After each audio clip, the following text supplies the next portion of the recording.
दोस्तों, सत्ता कभी सिर्फ कुर्सी से नहीं चलती। सत्ता चलती है उस जगह से जहां फैसले लिए जाते हैं, जहां देश की दिशा तय होती है और जहां से संकट के समय पूरे सिस्टम को कंट्रोल किया जाता है। आज इंडिया की सत्ता का सबसे बड़ा केंद्र यानी प्राइम मिनिस्टर ऑफिस एक ऐतिहासिक बदलाव के दौर से गुजर रहा है।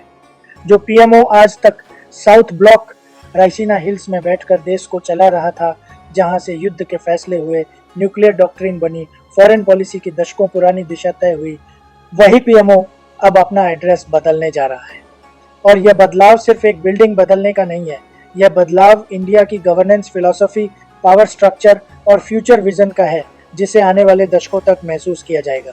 इंडिया की आज़ादी के बाद 1947 से लेकर अब तक साउथ ब्लॉक को एग्जीक्यूटिव पावर की सीट माना जाता रहा है। यहीं बैठते थे देश के पहले प्राइम मिनिस्टर जवाहरलाल नेहरू और उसके बाद हर प्राइम मिनिस्टर ने यहीं से देश चलाया। साउथ ब्लॉक सिर्फ एक सरकारी इमारत नहीं थी, ये इंडिया की फॉरेन पॉलिसी, डिफेंस प्लानिंग और नेशनल सिक्योरिटी का नर्व सेंटर थी। Ministry of external affairs, ministry of defence और टॉप लेवल स्ट्रैटेजिक डिलिब्रेशंस सब रायसीना हिल से ही ऑपरेट होते थे। लेकिन अब यह पूरा कॉलोनियल एरा सेटअप धीरे धीरे हिस्ट्री बनने जा रहा है, क्योंकि सेंट्रल विस्टा रीडेवलपमेंट के तहत इंडिया अपने गवर्नेंस आर्किटेक्चर को पूरी तरह रीडिजाइन कर रहा है। नॉर्थ ब्लॉक, जहां मिनिस्ट्री ऑफ होम अफेयर्स और फाइनेंस मिनिस्ट्री जैसी क्रिटिकल इंस्टीट्यूशंस थी, वो पहले ही खाली हो चुका है।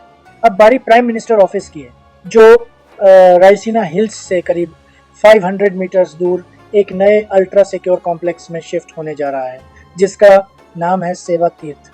यह सिर्फ रिलोकेशन नहीं है, यह इंडिया के डिसीजन मेकिंग सिस्टम को एक नए तरीके से अलाइन करने की कोशिश है। सेवा तीर्थ कॉम्प्लेक्स को 3 मेजर पार्ट्स में डिवाइड किया गया है, ताकि पावर, पॉलिसी और सिक्योरिटी एक ही इंटीग्रेटेड इकोसिस्टम में काम कर सकें, न कि अलग अलग बिल्डिंग्स में बिखरे रहें। सेवा तीर्थ का पहला हिस्सा पूरी तरह प्राइम मिनिस्टर ऑफिस के लिए डेडिकेटेड होगा, जहां से PM Modi daily governance, national policy decisions और हाई लेवल स्ट्रेटेजिक मीटिंग्स करेंगे। दूसरा हिस्सा कैबिनेट सेक्रेटेरिएट के लिए होगा और कैबिनेट सेक्रेटरी का ऑफिस पहले ही यहाँ शिफ्ट हो चुका है, जबकि बाकी सीनियर कोऑर्डिनेशन ऑफिसेज भी धीरे धीरे इसी कॉम्प्लेक्स में आ रहे हैं। तीसरा और सबसे सेंसिटिव हिस्सा होगा नेशनल सिक्योरिटी काउंसिल सेक्रेटेरिएट, जहां national security adviser Ajit Doval का ऑफिस होगा और यहीं से इंटेलिजेंस एजेंसीज, सिक्योरिटी एस्टेब्लिशमेंट्स और क्राइसिस रिस्पांस मैकेनिज्म्स को रियल टाइम में कोऑर्डिनेट किया जाएगा। इसका सीधा मतलब यह है कि अब पीएमओ, कैबिनेट सेक्रेटेरिएट और नेशनल सिक्योरिटी अपैरेटस एक ही सिक्योर जोन में एक यूनिफाइड कमांड स्ट्रक्चर के तहत काम करेंगे। अब अगर हम अंदर की बात करें तो नया PMO traditional corridor based bureaucracy की बजाय मॉडर्न, ओपन प्लान और टेक्नोलॉजी ड्रिवन डिजाइन पर आधारित होगा। रिपोर्ट्स के मुताबिक सेवा तीर्थ में सिक्योर ओपन स्पेसेस बनाए गए हैं, जहां multi agency meetings, intelligence briefings, cabinet level discussions और इमरजेंसी रिव्यूज बिना डिले के हो सके। Advanced encrypted communication systems, real time intelligence feeds, secure digital networks और high level cyber security architecture इस कॉम्प्लेक्स का कोर हिस्सा होंगे। सिक्योर्ड वाई एजेंसीज और इंटेलिजेंस एजेंसीज की मीटिंग्स अब अलग अलग लोकेशंस पर नहीं, बल्कि एक इंटीग्रेटेड एनवायरनमेंट में होंगी, जिससे डिसीजन मेकिंग स्पीड और कोऑर्डिनेशन एफिशिएंसी कई गुना बढ़ जाएगी। कॉस्ट को लेकर भी काफ़ी चर्चा हुई है, लेकिन गवर्नमेंट का दावा है कि सेवा तीर्थ कॉम्प्लेक्स की ओवरऑल कॉस्ट करीब 1000 करोड़ रुपीस के आसपास है, जिसमें बिल्डिंग इंफ्रास्ट्रक्चर, सिक्योरिटी सिस्टम्स और एडवांस टेक्नोलॉजी इंटीग्रेशन शामिल है। एक्चुअल कंस्ट्रक्शन कॉस्ट लगभग 189 करोड़ रुपीस बताई गई है, जबकि बाकी खर्च सिक्योरिटी, हार्डनिंग और डिजिटल सिस्टम्स पर गया है। एरिया की बात करें तो यह कॉम्प्लेक्स करीब 2200 स्क्वायर फीट के बिल्टअप एरिया में फैला है। गवर्नमेंट का तर्क है कि लॉन्ग टर्म में यह सेंट्रलाइज सिस्टम डिलेज कम करेगा, इंटर मिनिस्ट्रियल फ्रिक्शन घटाएगा और क्राइसिस रिस्पांस को कहीं ज़्यादा एफिशिएंट बनाएगा। टाइमिंग भी अपने आप में सिंबॉलिक है। रिपोर्ट्स के अनुसार पीएम मोदी का नया कार्यालय, पीएमओ वाला दफ्तर पूरी तरह तैयार है।